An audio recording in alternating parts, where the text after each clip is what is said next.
नमस्कार, मी doctor Mangesh Kumbhkarna, Shiv hospital and diabetes care centre Rahuri. आज आपण पाहूया जे इन्शुलिन आहे ते कशा पद्धतीने स्टोअर केलं पाहिजे. इन्शुलिन ही वायल असेल वापरात असणारी किंवा पेनचं कार्ट्रेज असेल वापरण्यातलं, तर ते 25 ते 30 डिग्री सेल्सिअसला नॉर्मल टेम्परेचरला पेशंट ठेवू शकतात. त्याचा वापर करू शकतात आणि ते साधारण 28 दिवसांपर्यंत ते जनरली वापरलं पाहिजे इन्शुलिन सर्वसामान्य टेम्परेचरला. त्यानंतर ते डिस्कार्ड केलं पाहिजे, जरी ते शिल्लक असेल तरीसुद्धा. किंवा मॅन्युफॅक्चररने जर सांगितलं असेल, तर त्या पद्धतीने ते वापरून उरलेल्या दिवसांनंतर ते डिस्कार्ड करणं गरजेचं आहे.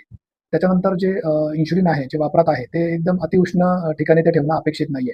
ज्या ठिकाणी गॅस सिलेंडर, स्टोव्ह यांचा वापर असेल, अशा ठिकाणी किंवा जास्त खिडकीतून जिथं सूर्यप्रकाश पडत असेल, त्या ठिकाणी डायरेक्ट ठेवणं ते अपेक्षित नाहीये. तर त्याला कोल्ड ठिकाणी, नॉर्मल कोल्ड ठिकाणी ठेवलं तरी सफिशियंट आहे. आणि जर तुम्हाला ट्रॅव्हलिंग करायचं असेल, जे वापरात असणारं इन्शुलिन आहे, ते गाडीच्या उष्ण टेम्परेचर असणाऱ्या ठिकाणी डिक्कीमध्ये ठेवणं वगैरे अपेक्षित नाहीये.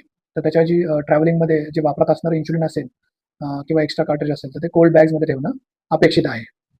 त्याच्याबरोबर जे इन्शुलिन आता एक्स्ट्रा आहे पेशंटकडे, ते वापरत नाहीयेत ते इन्शुलिन. एक्स्ट्रा कार्ट्रेज असेल किंवा एक्स्ट्रा वायल असेल, तर ते त्यांनी 2 ते 8 डिग्री सेल्सिअसला फ्रिजच्या डोअरमध्ये ठेवणं अपेक्षित आहे. की ज्याच्यामध्ये ते फ्रिजच्या डीप फ्रीझरमध्ये ठेवणं अपेक्षित नाहीये, की जे डीप फ्रीझरमध्ये ठेवलं तर ते गोठू शकतं. असं गोठलेलं हे जे आहे इन्शुलिन ते वापरणं अपेक्षित नाहीये किंवा चुकीचं आहे. तर ह्या आपण इन्शुलिनच्या स्टोरेज संदर्भात जी माहिती बघितली आहे, याच्या संदर्भात काही समस्या असेल तर आपण ती पुढच्या व्हिडिओमध्ये नक्की पाहूया. Thank you.